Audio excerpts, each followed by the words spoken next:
So good morning, everybody, and welcome to another episode of Environmental Social Justice. Today, I have John Michael Parkan. He is a filmmaker and documentarian who just did a movie called At War with the Dinosaurs. This documentary focuses on hydrogen energy versus electric energy, the inefficiencies, pros and cons of each side. So, John, please talk about your movie and what your goals are. Sure. I mean, it was a labor of love, of course. It took a long time to make. It was my first documentary that I've done, and it was a tremendous learning experience. And basically what I did when I set out to make the doc is just try and find what the successor to fossil fuels would be. And so we looked at everything you could possibly imagine, short of magic. And we went to technically 10 different countries, just doing research and interviews and filming. And I think we made a pretty good case for why, hydrogen and fuel cells coupled with electrolyzers are really sort of going to change the entire energy paradigm of the planet. It really is going to, be able to tie intermittent technologies like wind and solar, so we can capture the wind when it blows and the sun when it shines, harness that in hydrogen and use it whenever we want. And then if when we want to use it is 20 years later, that's perfect. Yep. Yeah. So it was great. It was a good experience. Now we're just trying to get the word out and let everybody know about this, fantastic invention from 1838. I was going to say, this is not new. It's just it hasn't been as widely accepted as electric. And I'm a fan of both. I've said that many times. I think we need energy diversification. I think we need multiple sources of energy, not just one. But one of the things about hydrogen that I particularly like, especially with green hydrogen, is we generate a lot of waste energy. I recently learned a term called rejected energy. So that's actually the new term from waste energy to rejected. It's unharnessed, it's unused. And people are capturing that and using it for hydrogen purposes, which is fantastic. Why are people so slow to adapt hydrogen? Why do you think that happened? To find out about it and adopt it. Yeah, people are just reluctant. It just, I have seen your documentary. It was extremely informative. And I was personally surprised that the Department of Energy slashed funding repeatedly for decades. Yeah. So there's no research and development done on hydrogen, whereas electric was aggressively pursued. So why did that happen? It was disappointing because, it was done by folks who would normally think, that were physicists and just sort of look at this from, just a completely scientific view. And you would just say, oh, this has fantastic energy density on the order of, plutonium and uranium and thorium. Like, we should do this, it should be one of the things. But yeah, they did slash it. One of the nice things is that Congress put the money back. It took them months, and they destroyed lots of companies, an untold amount of companies that they wrecked by slashing it. They turned China away from doing hydrogen and fuel cells, and so trying to look to other things like batteries. I've been struggling with this question a lot, and I will say that I think a lot of it has to do with this idea that's been sold about how simple it is to just fill a battery with electricity and go. And there's a not just a mystique about it, but batteries have been things we've been using for hundreds of years, at least 100 years, right? There's been battery electric vehicles were some of the first automotive vehicles out on the road. Yeah, and interesting enough, the first internal combustion engine ran on hydrogen gas and oxygen. But did not know that. I'd have to go all the way back to like 1809 to talk about that. But no, the battery, pure battery electric idea has sort of captured the imagination, and so they've done an excellent job at lobbying and sort of painting this picture of this, battery electric world. And the thing is, the truth is that batteries are not going to solve our problems. Far from it. I think they're going to create a lot of problems in the process. I am not against battery electric vehicles. I had one while we were doing post-production on the documentary. Oh, cool. I drove one during the entire post-production process, and I got to tell you, it was the Chevy Volt, and GM did a fantastic job on that car, and I love that car. It's hands down one of my favorite cars I've ever had in my life, honestly. More favorite than some other fun cars that I've had. And the hydrogen folks have done a really, really crappy job at selling their wares. And so that combination I think has done a lot of damage, and there's a catch up that's going on right now. So basically, UC Irvine took a look at this, and the hydrogen fueling infrastructure and deployment is tracking basically where batteries were 6 or 7 years ago. It would be a lot further along. I've really sort of thought about this a lot after the doc was finished, and I think that they made a bunch of mistakes. So California was this fantastic testing ground, right? Largest state, would have been the sixth wealthiest nation if it was its own nation. And so they put a number of stations in. The automotive OEMs, including like Larry Burns at GM, had been begging for years to just put 40 stations in a concentrated area. Well, the state didn't do that, but they put some stations in. And so basically, the state learned from that process how to grow this network and how to, get OEMs interested and iron out all the problems that they're having, delivering the hydrogen and having enough on site. And one of the mistakes that they made is they relied on one company to furnish 80% of the hydrogen in the state. And so whenever that company had issues, they failed to use the backup company that they had signed an agreement with. They just sort of let these things called, what I like to call hydrogen Mageddons, where there's a dearth of hydrogen available and people are running around from station to station trying to find it, or in some cases just garaging their cars. I think that has done a bigger amount of damage to the experiment in California than even sort of not having enough stations, right? Because right now there's 48 stations, and it took a while to get there.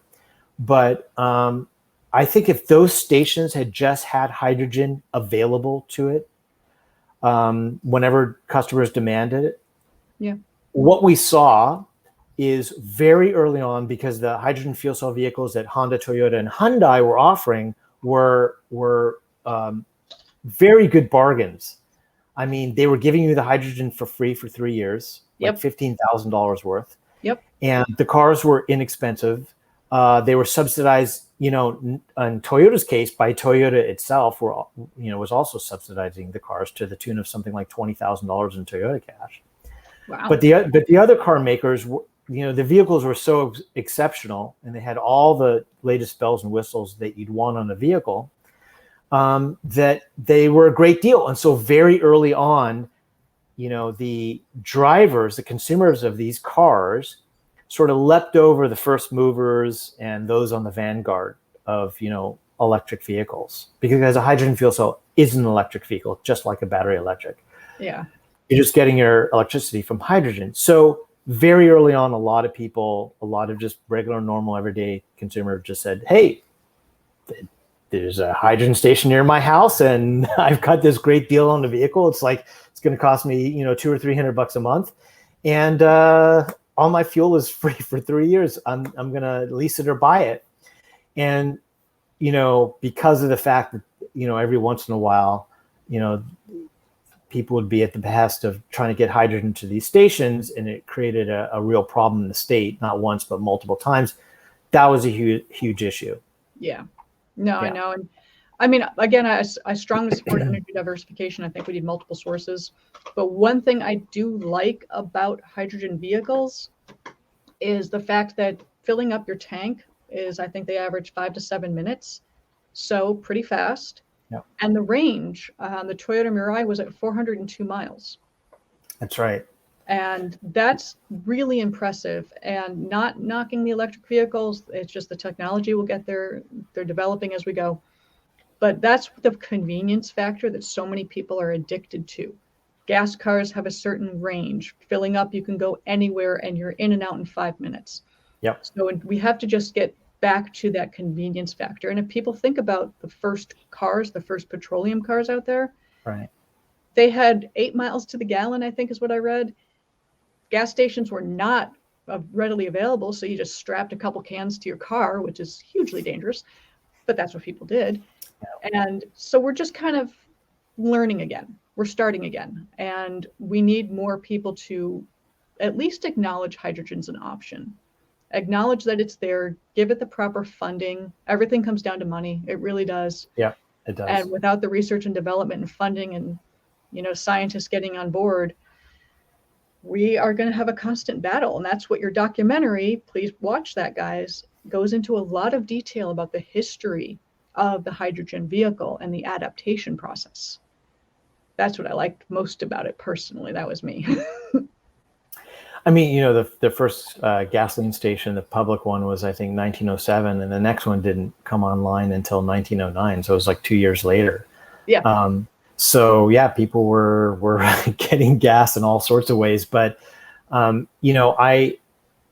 of the things I also like about fuel cell vehicles, because after the doc was out, I realized, I hadn't driven either type of electric vehicle, either flavor, battery electric or hydrogen fuel cell, when we were actually making the doc. It was only when we were sort of putting the finishing touches on it. And I finally went out and I got a great deal on a Toyota Mirai, a deal that I honestly hadn't seen ever, and I still haven't seen to this day. So I got one, and my fastest fuel time is 3 minutes and 40 seconds from empty, which is great. And the first weekend I got it, I was in West LA, and the first weekend I got it, I jumped in the car and I drove to San Francisco. Why? Because I could. I didn't check the stations. I didn't check whether or not there was going to be hydrogen. I'm actually lucky there's a hydrogen station about a mile and a half away from the house. And, you have to take the 5, not the 405, unfortunately, at this point. Went up to 5, just assumed Harris Ranch, where all the Tesla vehicles are charging, had hydrogen fuel at that station. It did. And I was off and running. And then when I was up in San Fran, I did the ring around the Bay Area. It's lined with hydrogen stations, and we just went from one to another and filmed little videos and stuff like that. So yeah, it's great in that sense. It's also great because, like something like 95% of the vehicle is recyclable. The precious metal that's being used on board right now is platinum, but they're using as much platinum as they use in a catalytic converter. They're literally painting it on at the nano level at this point. Oh, wow. The cars are a lot lighter than a battery electric vehicle. So battery electric vehicles weigh the same whether or not they're filled with electricity or they're empty, right? And a hydrogen fuel cell vehicle gets lighter as you go, but just the fuel cell, the tanks, it's smaller. These vehicles now go over 400. Some can go even over 500 miles, depending on how you drive, because they just add a little bit bigger tank on board. So yeah, it's a win-win in a lot of respects. And I think the biggest win is centralized fueling. So the way we've been fueling for the last 100 years doesn't change. And by switching to a battery electric lifestyle, it does change. I got to tell you, I reached for the charger in my garage for a full month after I was driving the fuel cell electric vehicle. A full month. You got used to it. Because you get used to having to charge, It kind of just becomes, okay, I'm parked and charged. Yeah, that's right. It was pretty bad. I mean, it was a Volt, it was a hybrid, and I just refused to drive on any gas at all. So I was constantly trying to charge the vehicle. And in the time that, we were, making the documentary and in post, I was driving about 120 miles a day total, Oh, wow. and to get to the production facility, and not a new charging station came online at that point. The stations that were there were either not working or they were vandalized. Yeah, yeah. I've seen the vandalized ones because they go after, I believe, the copper wiring, which there's not much you can do to stop people unless you have them constantly monitored or locked down at night. Yeah. Challenge. It's a problem. Yeah.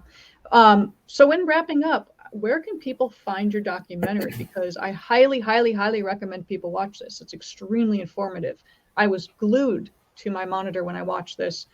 And John, I emailed you right after. I had goosebumps. I was like, there's so much information in there, so much education in there. I highly recommend you watch it. Keep an open mind. I know people have very strong feelings about one thing or the other. Just watch it all the way through. So where can we find this? Well, thank you for that. You should see the 4-hour cut if you want information. Yeah, so it's on iTunes. It's on Google Video. It's on, Google Play, Amazon Video. And it's on, for folks overseas, it's on Vimeo On Demand. Not regular Vimeo, but Vimeo On Demand. So those are the places. And then we're also, doing screenings as well. So we'll do like a Zoom screening and things like that with a large group of people. So we're totally open to that as well, because we just at this point want to get the word out, and just let people know. And that's what I liked about the documentary is it's information, it's education. It is not yelling and screaming at people. It's not, how do I put this kindly? Not yelling at people, just saying this is information, this is education, this is what's out there, this is the knowledge. You can make your own decisions. People can come to their own conclusions. And that's what's important. And that's what you guys do. Definitely is. It definitely is. I mean, we tried to be as scientific about it as we possibly could, and just sort of, let the people that we were interviewing, speak for themselves and talk about sort of the areas that they knew best. Yes. And I think they did a really good job. We had well over 100 interviews, and there's a bunch of them that I wish we could have, put in there, but yeah, maybe in some special features. Oh, I like the special features, add-on edition. So everyone, check out At War with the Dinosaurs. Check out John Michael Parkan. Check out this video, watch it. It is available. I will put it in the links as well so you guys can find it. But it's extremely informative.